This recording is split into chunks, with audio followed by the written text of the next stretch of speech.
Ito, delikado pala talaga. Mataas. Yung pwesto nyo.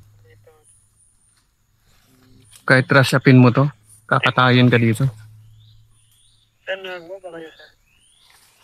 Negative.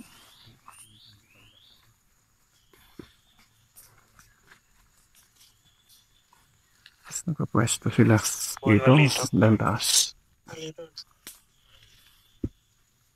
Kailangan muna. Tama na mortar. Sa puno siya tumama. Ayan. Ito mga mortar. Nasa 15 meters. Mula dun sa pwesto ng kalahati kataas. Ito, mga bali-baling puno. Tinamaan ng mortar. Ito, matarik siya na pakyat. Ito yung kita nila na may mga lugar na yon taas.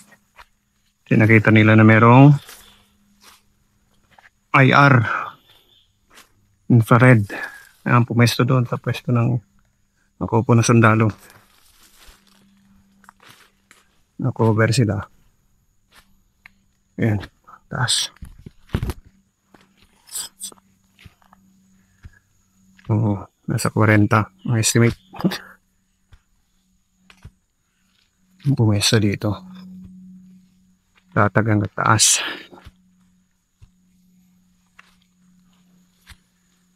Ito.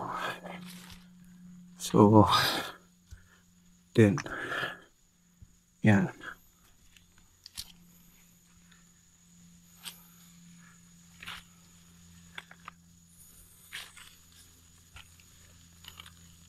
Yan yung lugar lumatag.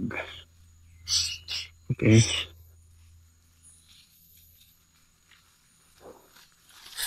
Saan naman galing yung atak? Baka magsilag lang yan ang buo.